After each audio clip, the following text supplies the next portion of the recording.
As the world remembers the end of World War II 69 years ago, we came to the Ghetto Fighters Museum to learn about the little survivors of the Holocaust, the around 150,000 children who survived and started a new life in Israel.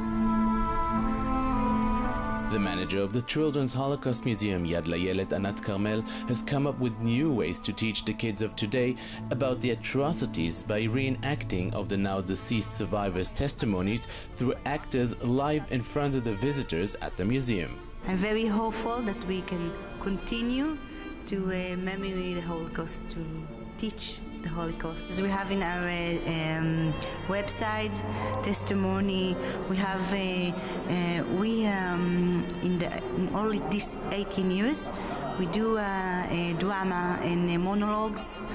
We have actors who do reenact. They come here and near the testimony or near this flag, they do some monologues, and the testimony, they can see the people, but suddenly it's come to real life. And it's very unique that you put theater in the museum, in the exhibition, in the workshop, and that's how they can cooperate with the actor.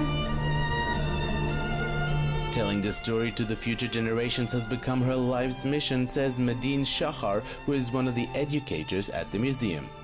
The idea of the gallery that we're standing in right now is to present stories of Jewish children that survived the Holocaust.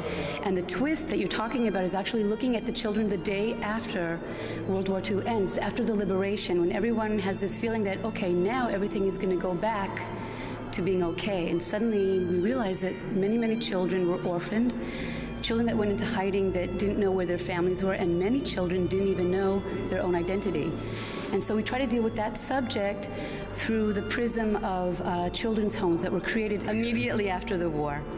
From what we know, we're talking about 150,000 to 200,000 children that survived after the war and found some sort of home after.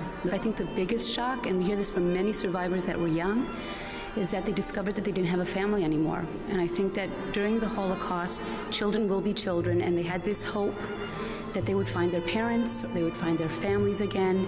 And after the war, when they look for their homes and their families, they discover that actually they've been left orphaned. So everything here actually documents in an authentic way what happened. So it's really hard for deniers to say, well, this didn't happen, when you have the actual facts and figures and photographs and documents. The eternal optimist Dorcas Sternberg, who herself survived the Holocaust as a young teen, wants to believe that the world will not let the memory of the victims fade away. I think that the memory of our story will continue, not the same as in the first-person form, where you talk about yourself. But I think that our stories will continue to be told, perhaps in a different way. And all this in order to be able to warn, in order for us to build a society made up of good people.